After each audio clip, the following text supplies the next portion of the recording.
नमस्कार, अस्सलाम वालेकुम, सत श्री अकाल, जय झूलेलाल। मैं हूं जी प्रेम मटलानी और आप देख रहे हैं हालात हादरा का प्रोग्राम। हकीकत ये है, इब्तदा में आपसे दरख्वास्त है चैनल जरूर सब्सक्राइब करें।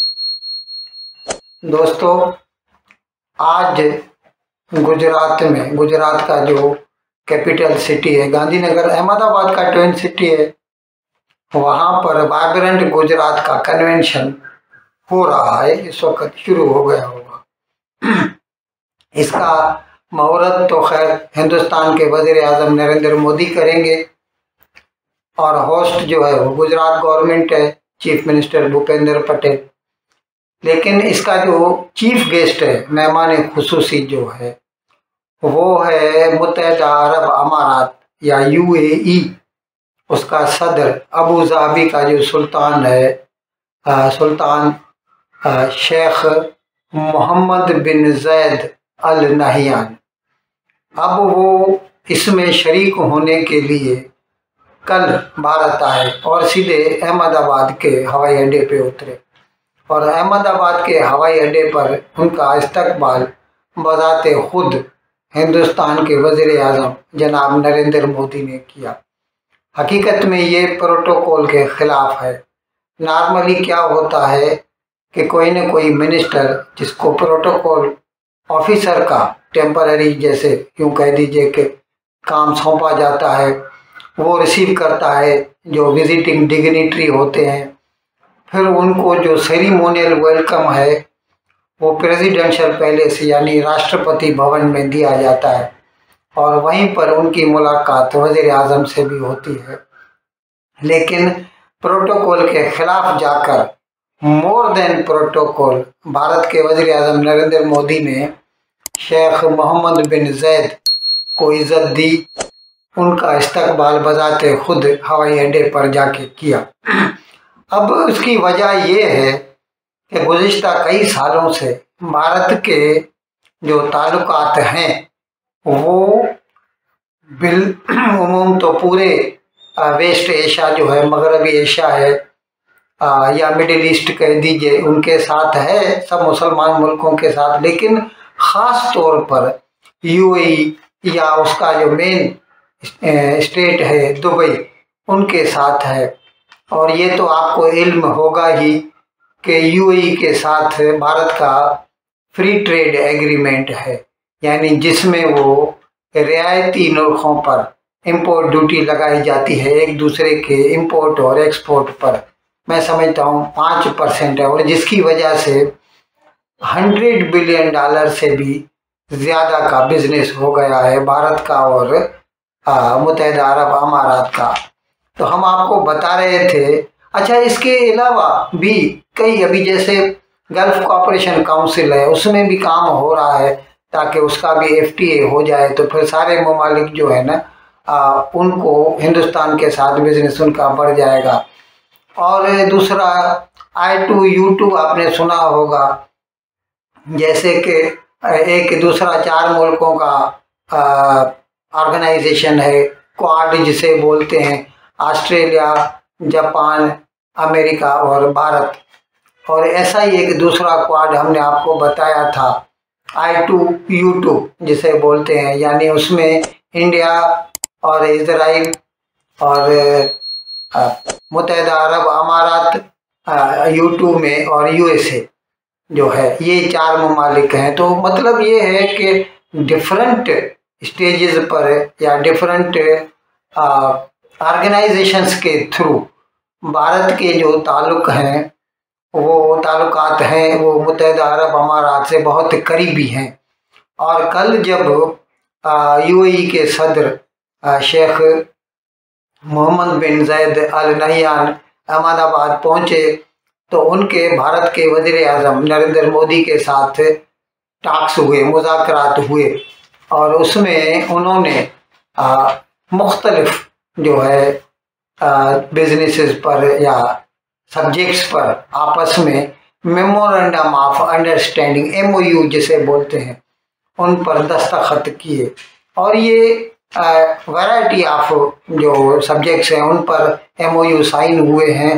अभी मैं उसमें आपको बता रहा हूँ। रिन्यूएबल एनर्जी आजकल दौर है, कोशिश कर रहे हैं कि फासिल फ्यूल यानी पेट्रोल कोयला वगैरह को कम इस्तेमाल में लाया जाए, क्योंकि वो एनवायरनमेंट के लिए हार्मफुल होता है, नुकसानकार होता है। तो इसीलिए रिन्यूएबल यानी सोलार विंड एनर्जी उन पर जोर दिया जा रहा है। इस सिलसिले में भी एक MOU साइन हुआ।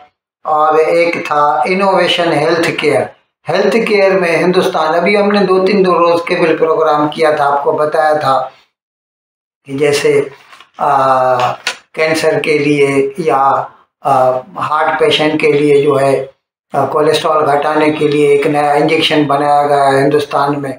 इसी तरह क्या हेल्थ केयर में भी हिंदुस्तान पूरी दुनिया में ऑन एन एवरेज सस्ता पड़ता है और अच्छा हेल्थ केयर दे सकता है। तो इस किस्म का भी जो है एक मेमोरेंडम ऑफ अंडरस्टैंडिंग पे भारत और UAE के दरमियान दस्तखत हुए।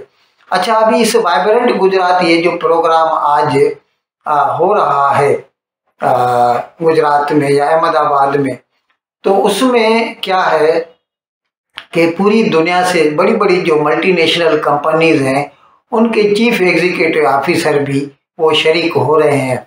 और कई जो है वो बिजनेस डीलिंग्स गुजरात गवर्नमेंट के साथ साइन करेंगे। इसीलिए खास तौर पर नरेंद्र मोदी वजीर आजम बजाते खुद इसमें शरीक हो रहे हैं। अब कल इस सिलसिले में माइक्रोन टेक्नोलॉजीज, जिसका माइक्रोन डिवाइसेस का गुजरात में, ये अमेरिका की कंपनी है, उन्होंने सेमीकंडक्टर मैन्युफैक्चरिंग प्रोजेक्ट जो है टेस्टिंग एंड फैब्रिकेशन का यूनिट लगाया है। और हमने आपको बताया था कि ये जो 23-24 साल है चल रहा है, अभी जो मार्च 31 को ख़त्म होगा, इसमें भारत सरकार ने सेमीकंडक्टर इंडस्ट्री के लिए $20 बिलियन की प्रोडक्शन लिंक्ड इंसेंटिव यानी एक किस्म की सब्सिडी का ऐलान किया है। और इस सिलसिले में माइक्रोन डिवाइसेस वालों को भी 50% सब्सिडी मिली है।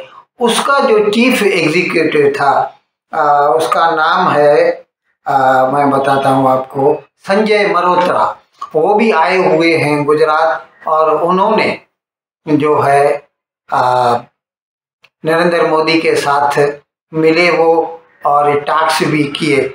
और सेमीकंडक्टर इंडस्ट्री को जो है, क्योंकि हमने आपको ऐसा कई प्रोग्राम कर चुके हैं, हम आपको बता चुके हैं कि आजकल तो हर चीज़ में, हर इलेक्ट्रॉनिक डिवाइस में सेमीकंडक्टर है। रेफ्रिजरेटर में भी चाहिए, टीवी में भी चाहिए, कंप्यूटर में भी चाहिए, फ़ोन में भी, स्मार्टफोन में भी चाहिए, और तो और कारों तक में चाहिए, वॉशिंग मशीन में भी चाहिए। तो और ये कोरोना के ज़माने में हमको पता चला कि सेमीकंडक्टर नहीं है, क्योंकि लॉकडाउन हो गए थे तो ताइवान से नहीं आ रहे थे। तो अभी उसके बाद भारत सरकार ने एग्रेसिव प्लान बनाया है कि सेमीकंडक्टर इंडस्ट्री को हिंदुस्तान में बढ़ावा दिया जाए। और इस सिलसिले में माइक्रोन डिवाइसेस का कारखाना लग चुका है और दूसरे others are in the pipeline. और माइक्रोन वाला भी और भी ज़्यादा इन्वेस्टमेंट करने के लिए उन्होंने भारत के वज़ीर आज़म जनाब नरेंद्र मोदी से बातचीत करो। इस तरह दूसरी कई कंपनियों को भी जो चीफ एग्जीक्यूटिव ऑफिसर आए हैं और बजाते खुद उनसे हिंदुस्तान के वज़ीर आज़म मिल रहे हैं और उनको अर्ज कर रहे हैं, उनको रिक्वेस्ट कर रहे हैं कि आप हिंदुस्तान में सरमाकारी करें, क्योंकि it is a win win situation. Hindustan में पॉलिटिकल स्टेबिलिटी है, हिंदुस्तान जो है उसकी ग्रोथ मोर देन 7%, इमर्जिंग जो बड़ी इकोनॉमीज है उनमें सबसे ज़्यादा ग्रोथ हिंदुस्तान में नोट की जा रही है। इन्फ्लेशन अंडर कंट्रोल है, 4-4.5% के हिसाब से इन्फ्लेशन है। जो है एक्सचेंज रेट 83 पे कई यूँ कह सकते हैं साल 1.5 साल से जमा हुआ है, यानी वॉलेटिलिटी नहीं है फॉरेक्स रेट्स में भी। तो बाहर की जो मल्टीनेशनल कंपनी है they can invest in India without having any fear at all. इन अल्फाज के साथ मैं आज का प्रोग्राम ख़त्म करने की आपसे इजाज़त चाहता हूँ, लेकिन विदाई लेने से पहले एक मरतबा फिर आपसे मेरी दरख्वास्त है कि जिस किसी साहब या साहबा ने अब तक हमारे इस चैनल को सब्सक्राइब नहीं किया, नजर आएकर हम इसको जल्द से जल्द सब्सक्राइब करें, प्रोग्राम को लाइक करें, शेयर करें और घंटी का बटन दबाना न भूलें। बहुत बहुत शुक्रिया। खुदा हाफिज।